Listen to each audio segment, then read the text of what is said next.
ఇందిరమ్మ రాజ్యం వస్తుంది, రాగానే 4000 వస్తాయి, నీ మన్మడి కాళ్ళు ఒత్తుతాడు, బిస్కెట్ కూడా కొనిస్తాడు, నీ మన్మడి వచ్చి నీ కాళ్ళు ఒత్తుకట్టు చేస్తాము, 4000 ఇస్తాము అన్నారు.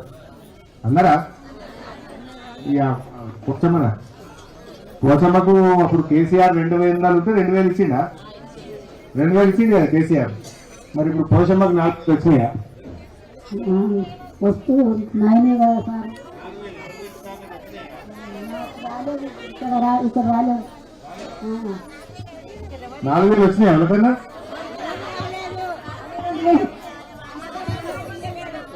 రాలేదు. అయ్యారనేది మాది కేసీఆర్ వేస్తామన్నాడు. ఏడిచ్చాడు, ఏడిస్తాడు. అదే 4000 అని ఆశ చెప్పేది మనకు. ఇప్పుడు 26 నెలలు అయింది. 26 నెలల నుంచి అంటే ఎంత బాకీ పడ్డట్టు? నెలకు 2000, 26 నెలలు అంటే ఒక్కొక్క అవ్వకు ఒక్కొక్క తాతకు 52,000 బాకీ పడ్డది కాంగ్రెస్ పార్టీ. పడ్డదా లేదా? 52,000 ఇచ్చినాకనే కాంగ్రెస్ వాడు ఒకటి అడగాలి. మరి ఇప్పుడు ఏమన్నారు? మనకు డిసెంబర్లోనే ఇస్తాం 4,000 అన్నాడు. మీకు యాదుకుందో లేదో, అప్పుడు కేసీఆర్ సార్ గెలిచినప్పుడు నన్ను గెలవంగానే 2000 ఇస్తా అన్నాడు. 2000 బరాబర్ ఇచ్చిందా లేదా అది తీసుకోండి. మొదటి నెలనే ఇచ్చిండు. గెలవంగానే 2000 అన్నాడు, బరాబర్ 2000 ఇచ్చిందా లేదా? వీళ్ళు 4000 అన్నారు. మరి ఏమా అమ్మా?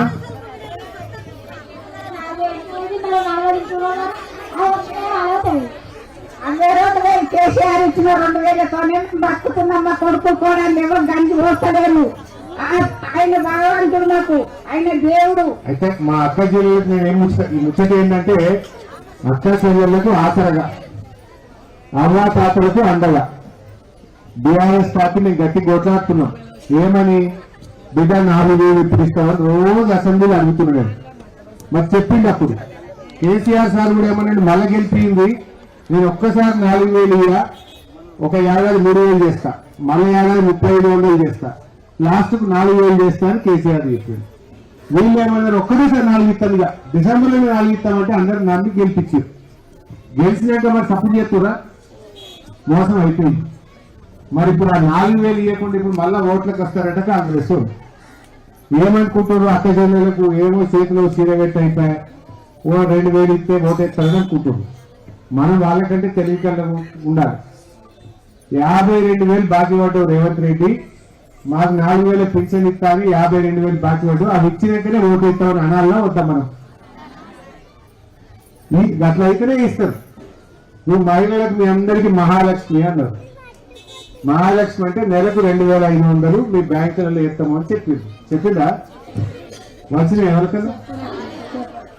2,500 అంటే ఎంత బాకీ పడ్డది? ఇప్పుడు 65,000 రూపాయలు ఒక్కొక్క చెల్లెకు, ఒక అక్కకు కాంగ్రెస్ గవర్నమెంట్ బాకీ పడ్డది. మన బాకీ కార్డు అని మంచిగా వచ్చిందా మీకు? అంటే ఎంత బాకీ పడ్డది అని ఒక కాగితం తయారు చేసి పంపమండి మీ అందరికి. అంటే ఇప్పుడు మహిళలకు కాంగ్రెస్ పార్టీ ఒక్కొక్కరికి 65,000 రూపాయలు బాకీ పడ్డది. అది ఇవ్వాలన్నా వద్దా? మరి మహాలక్ష్మి ఇవ్వకపోయింది, 4,000 పింఛన్ ఇవ్వకపోయింది, తులం బంగారం ఇస్తామన్నారు. ఇచ్చిరా?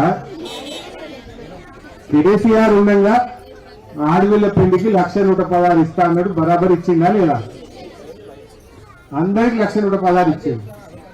కాన్పుకు పోతే సర్కార్ దవాఖాన్లా కేసీఆర్ కిట్ ఇచ్చిండు, ఇట్లా అన్నం పెట్టి తల్లిని పిల్లని ఇటు కడిదించిండు. కాంగ్రెస్ వాళ్ళు ఏమనుకున్నారు? ఏ కేసీఆర్ 1,116 ఇచ్చింది కదా, ఇక మీరు తులం బంగారం కలుపుతాం దానికన్నా, అన్ని ఓట్లు పడాలని అన్నారు. మరి వచ్చిందా? ఇప్పుడు ఆ కళ్యాణ లక్ష్మి చెక్కు కూడా పిల్ల ఊటి దక్కలేదు, లేట్ అయిపోయింది, మున్పట్లే కట్టలేదు. బంగారం ఇయ్యలే కానీ బంగారం ధర మాత్రం కొండెక్కింది. ఎంత అయింది? 1,60,000 అయిపోయింది. పేదోడు అయితే పుస్తమట్టం చేసి కూడా కష్టమైపోయింది. రేవంత్ రెడ్డి తులం బంగారం ఇయ్యలే కానీ ధర మాత్రం 1,60,000 చేసుకుంటూ అయిపోయింది. ఇచ్చింది లేదు, మోసం అయితే అయిపోయింది. అయిందా? మరి ఇప్పుడు మనము మున్సిపాలిటీ ఎన్నికలు వచ్చినాయి. ఇప్పుడు కాంగ్రెస్ వాళ్ళు వచ్చి గిర్ర తిరుగుతుంది. మరి మనం ఏం అడగాలి వాళ్ళను? ఏదిరాబాయి మహాలక్ష్మి 2,500 అడగాలన్నా వద్దా? ఏదైనా పోయి మరి ముసలి 4,000 పింఛన్ అని అనాలనా వద్దా? తులం బంగారం అడగాలనా వద్దా? అడగకుండా మోసపోయి అడగటానికే వచ్చినాం మరి.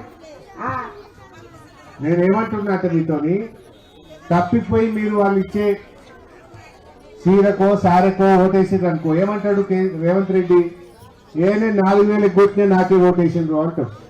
అంటాడా అనడా? నేను మహాలక్ష్మి ఇవ్వకపోయినా నాకే వేసిండ్రు అంటాడు. మరి వేద్దామా? రేపు నేను అసెంబ్లీలో వేసి గట్టిగా కొట్లాడతాను మీకోసం. ఇప్పుడు ఫిబ్రవరిలో బడ్జెట్ సెషన్ ఉంటుంది, గట్టిగా మాట్లాడాలి. మాట్లాడితే ఏమంటాడు నన్ను, ఏమయ్యా హరీష్ రావు నువ్వు ఇంతగానో మాట్లాడుతున్నావు, నువ్వు పోయి మాదారం కాడ 4,000 ఇవ్వకపోయినా నాకు ఓటు వేయద్దన్నా నాకే వేసారు మాదారంలో, ఇంకెక్కడ 4,000 అంటాడు. అంటే రానురా, నువ్వు మాదారం పోయినావు, అక్కజల్లు ముసట పెట్టినావు, ముచ్చట పెట్టినావు, నువ్వు మహాలక్ష్మి 2,500 అన్నావు, పెన్షన్ 4,000 నా గురించి యాడ్ చేసి చెప్పొచ్చినావు, అయినా మాదారంలో నాకు డబ్బులు పడ్డాయి అంటే ఏమంటాడు? 4,000 వద్దన్నట్ట కదా, మనమే వద్దన్నట్టు అవుతుంది. మహాలక్ష్మి ఇవ్వకపోయినా వేస్తామా? ఏమిచ్చింది? ఒక బస్సు అంతా చూస్తే కదా.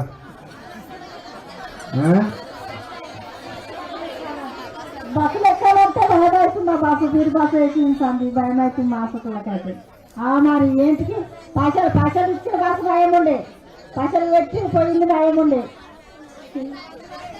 అది కూడా ఏమైందో తెలుసు అనుకుంటా, ఆడోళ్ళ ఫ్రీ అన్నాడు, మగవాళ్ళకి డబ్బు టికెట్ కొట్టిండు, ధర పెంచిందా లేదా?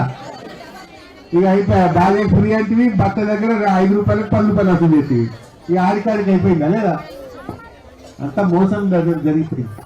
మరి ఏం చేద్దాం? మీరు అందరూ ఆలోచన చేయాలి. అక్క జిల్లాలు కేసీఆర్ గారు ఉన్నప్పుడు మంచిగా మంచినీళ్ళ పథకం తెచ్చి మంచినీళ్ళకి బాధ లేకుండా చేసిండు, కళ్యాణ లక్ష్మి పథకం తెచ్చిండు, ఆసుపత్రిలో కేసీఆర్ కిట్ అనే పథకం పెట్టి ఆడవిలో మొత్తం ఇన్ని పైసలు ఇచ్చి కిట్ ఇచ్చి కాల్పు చేసి ఇంటికాడ పంపే మంచి పథకాన్ని కేసీఆర్ గారు తెచ్చింది. పెన్షన్ 2,000 అంటే 2,000 బరాబర్ నెల నెల ఇచ్చిండు. రైతు బంధు అనే పథకం తెచ్చి కరోనా వచ్చినా కూడా కేసీఆర్ గారు రైతు బంధు పైసలు బ్యాంకులకు రైతులకు వేసిండు. కానీ కాంగ్రెస్ వాళ్ళు వచ్చినాక ఒకసారి ఇస్తే ఒకసారి ఎగ్గొట్టున్నారు రైతు బంధు. ఎగ్గొట్టినా లేదా? అంత ఆగమైందా లేదా రైతు బంధు? ఎప్పుడేం చెప్పిండు? ఇవో కేసీఆర్ 10 ఇచ్చిండు, మేము 15,000 ఇస్తాం ఎకరానికి అన్నారు. ఆశపట్టి ఉన్నది పోయి ఆగమైంది. అందువల్ల మనం దయచేసి మా అక్కలు మహిళలకు నియత ఎక్కువ అంటారు, ఆడబిడ్డలకు ఏముంటుంది ప్రేమ, మాట తప్పరు, నిజాయితీ ఉంటారు. అందుకే ఈ అక్క జిల్లలతో ఇలా మీటింగ్ పెట్టుకుందామని చెప్పిన నేను మా వాళ్ళకి. ఇలా ఆడబిడ్డలకు అండగానే ఈ కార్యక్రమాన్ని ఏర్పాటు చేసుకున్నాం. అంటే మేము మీ గురించి కొట్లాడాలి ప్రతిపక్షం అంటే మీరు మాకు బలాన్ని ఇవ్వాలి. మేము గట్టిగా మీకోసం అసెంబ్లీలో ఎంత దూరమైనా కొట్లాడతాం. రోజు మేము కొట్లాడితే మా మీద కేసులు పెట్టు. ఎందుకు? వీళ్ళు గట్టిగా అడుగుతుంది హరీష్ రావు అంటే ఆయన కేసీఆర్ గట్టిగా అడుగుతుండు అని వీళ్ళు అడగకుండా చేద్దామని మమ్మల్ని భయపెడదాం అనుకుంటారు. ఊరుకుంటామా? మేము అస్సలే భయపడము, ఇంకా గట్టి కొట్లాడతాం. ఎందుకంటే కేసీఆర్ సారు తెలంగాణ తెస్తానన్నాడు, తెలంగాణ తెచ్చింది. ఆయన సాగు నోట్తో తలబెట్టి తెలంగాణ తెస్తా అంటే రానే రాదన్న తెలంగాణ అయితే వచ్చింది. తెలంగాణ వచ్చినాక ఇంత పిల్లలకు మేలైంది, ఇంత చదువులు మేలైనాయి, ఇంత రోడ్లు బాగైనాయి, ఇంత 2,000 పెన్షన్ వచ్చింది, ఇంత కళ్యాణ లక్ష్మి వచ్చింది, దంతబంధు లాంటి పథకం వచ్చింది, కొన్ని కార్యక్రమాలు జరిగినాయి. సో వీళ్ళు ఏం చేసిండ్రు? అర్రాస్ పాట పాడి కేసీఆర్ 1,00,000 ఇచ్చిండు, మేము తులం బంగారం కలుపుతాం. కేసీఆర్ 2,000 ఇచ్చిండు, మేము 4,000 ఇస్తాం. కేసీఆర్ 10,000 రైతు బంధు ఇచ్చిండు, మేము 15,000 ఇస్తాం. ఇక ఆడపిల్లలకు మహాలక్ష్మి నెలకు 2,500 ఇస్తాం. చదువుకునే పిల్లలకు స్కూటీలు ఇస్తాం. ఇట్లా ఏమేమో చెప్పారు. సరే మనుషులం కదా, ఆశపడతాం, తప్పే ఉన్నది. కేసీఆర్ 2,000 అంటే ఇచ్చిండు, 4,000 ఇస్తాడేమో అనుకుంటాం కదా, తప్పే ఉన్నది. అలా ఆశపడ్డాం. కానీ అసలు సంగతి బయటపడ్డది. ఇప్పుడు బయటపడ్డది 2 ఏళ్ళ. ఇప్పుడు పక్కన ఆంధ్రప్రదేశ్ రాష్ట్రంలో చంద్రబాబు నాయుడు గెలిచిండాడు. ఆయన నేను 2,000 పోయి 4,000 చేస్తా అంటే గెలవగానే 4,000 ఇచ్చేసిండు ఆయన.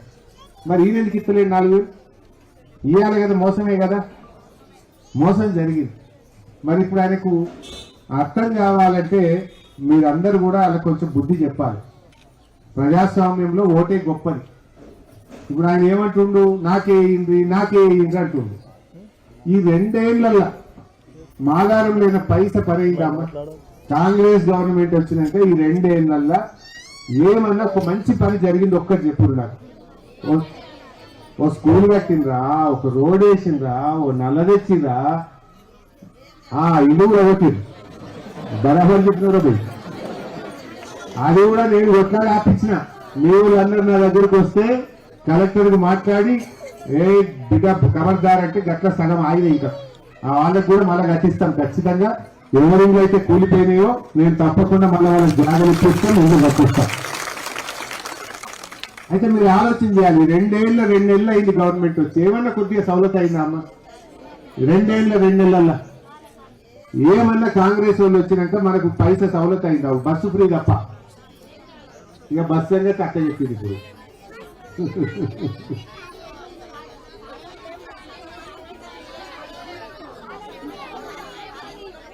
అయితే గద్దప్ప ఏదన్నా ఒక మంచి పని అయిందా దయచేసి మీరు ఆలోచన చేయండి.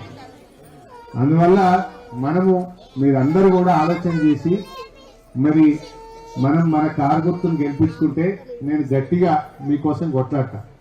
సరిగా గెలిపించుకున్నందుకు 5 ఏళ్ళు అనుభవించాలి కదమ్మా, తప్పదు. అదిగా 5 ఏళ్ళు అయితే వాళ్ళని మొయ్యాల్సిందే. కాకపోతే ఈ 2 ఏళ్లలోనన్నా కొన్ని మంచి పనులు చేయించుకోవాలి, వాళ్ళు ఇచ్చిన మాట అమలు జరగాలంటే మనం గట్టిగా వాళ్ళకి ఒక సుక్కు పెట్టాలి. లేకపోతే ఏమనుకుంటారు, జనం అంతా మాకే వేసేది అనుకుంటారు. వాళ్ళకి అర్థం ఎప్పుడైతుంది? మీ ఈ మున్సిపాలిటీ ఎన్నికల్లో కాంగ్రెస్ వాళ్ళకు కర్రు గాల్చి వాత పెడితే, అదే నేను 4000 ఎగబెట్టినందుకు నాకు ఓటేయలేదు, నేను తులం బంగారం ఇస్తానని మాట తప్పినందుకు నాకు ఓటేయలేదు, నేను మహాలక్ష్మి మనిషికి 2500 ఇస్తా అని బాండ్ పేపర్ మీద రాసిచ్చి మాట తప్పినందుకు నాకు ఓటేయలేదని మనకి మనసుని పట్టాలన్నా వద్దా? పట్టాలంటే మరి వాళ్ళకు మనం ఓడగొట్టాలి. అప్పుడు వాళ్ళకి అర్థమవుతుంది. నేను కూడా అసెంబ్లీలో ఏమంటా, అరే బుద్ధి వచ్చినాగా ఇప్పుడు మాదారంలో పొట్టు పొల్లు చేసేది కాంగ్రెస్ పార్టీని ఓడగొట్టేది. ఇప్పటికల్లా నువ్వు 4000 ఇయ్యని నేను గట్టిగా అడుగుతా. ఇక మా పోషమ్మ చెప్పింది నాకు 4000 ఇత్తలు అని. మా పోషమ్మ నాకు మాట ఇచ్చింది, నేను ఓడగొట్టింది, ఇప్పుడు 4000 ఇస్తావా ఇవ్వవా అని అడుగుతా. అంటే నా పక్క కూర్చుంది అని అంటున్నా, అంత ఓడగొట్టనే అవుతుంది.